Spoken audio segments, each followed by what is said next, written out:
internet family, this is Anjanette Potter, also known as Adam's Rib. You have to excuse my hair this morning. I didn't think about it. I just got done doing my, and I started, falling asleep and everything.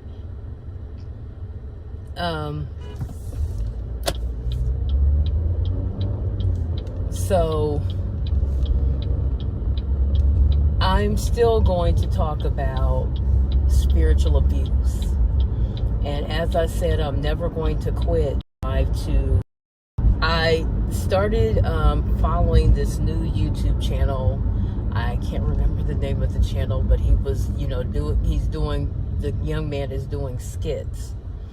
And so he did this skit. He did 2 skits that to me were kind of along the lines of, putting women up on game.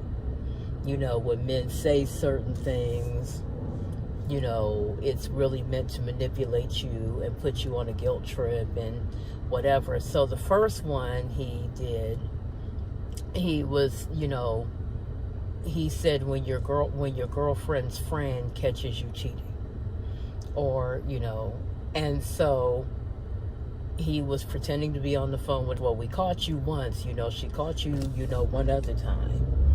And it's always amazing to me with guys how they will complain about your friends. Well, your friends are the reason that. And like I said, the next thing you know, they're, saying that your friend is the problem. So he continued to keep, he couldn't get his girlfriend to stop with the cheating accusation. Girlfriend made a pass.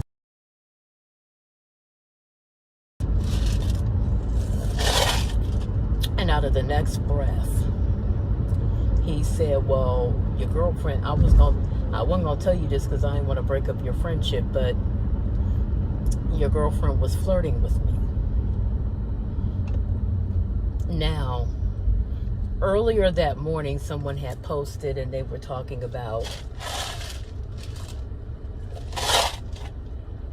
flirting and this, that, and the other. And I said, accusation,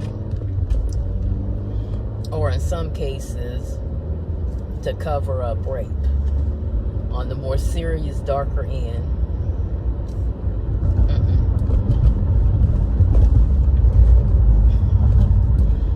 it can be to cover up rape, because one of the most common defenses that many men, when they are facing a rape accusation, will say, well, she flirted with me. Never mind, most of us that are in the dating world as consenting adults have dealt with somebody who we felt really, really attracted to, and then something happened and we changed our minds.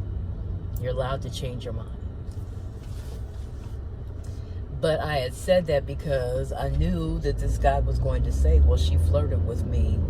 And, of course, after he said that, well, I'm going to confront her and blah, blah. You could hear the woman, whoever was pretending.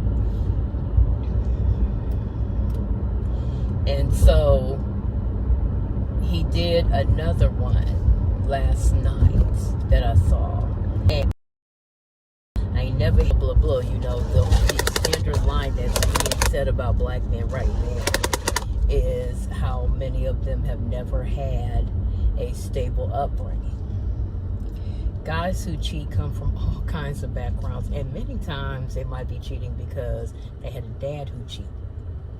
Okay? Believe it or not. You're shaped more by your family's background. And I say that because, and many times a person can cheat because they come from a cultural background where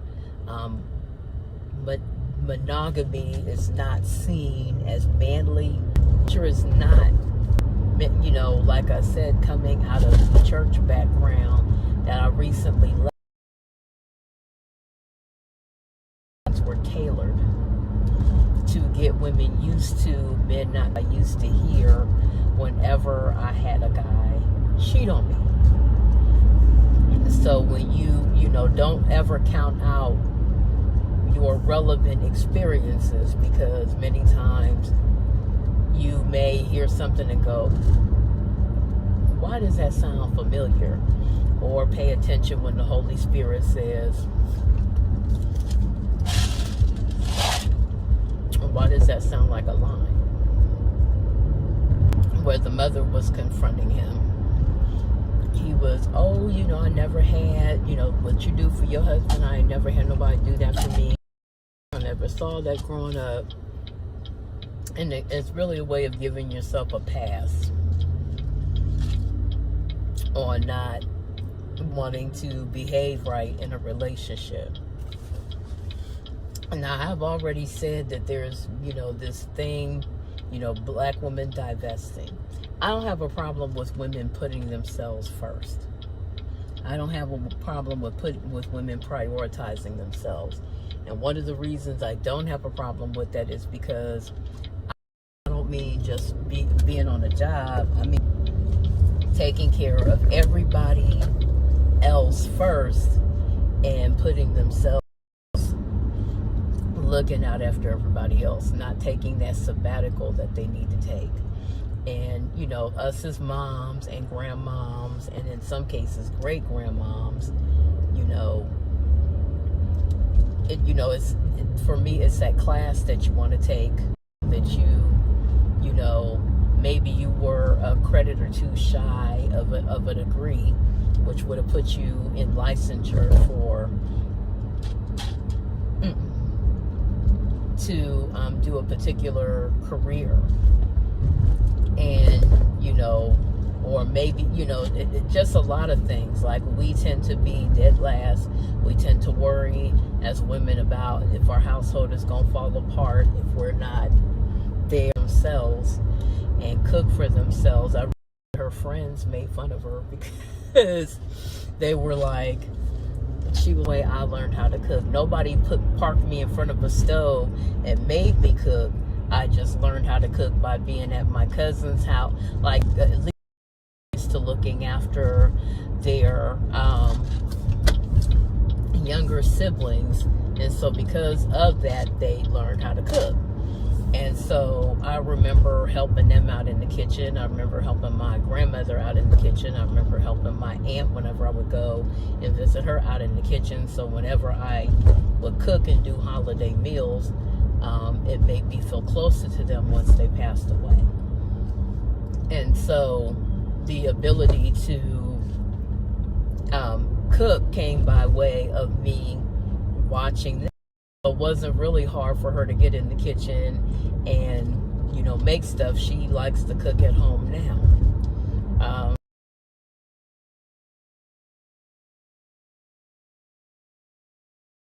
I can find somebody, or like a man, once I get married or whatever. I like to do both. I like to do both. I'm a foodie, so I like to make food. I like to watch, I like to watch food being prepared and created. So I have quite a few food channels that I subscribe to, where I get to watch them create different dishes. But I also like to eat other people's, creations as well. So their house. One thing I think is such a crime is for women to have, and where is the time for you? And by the time you turn around, okay, let's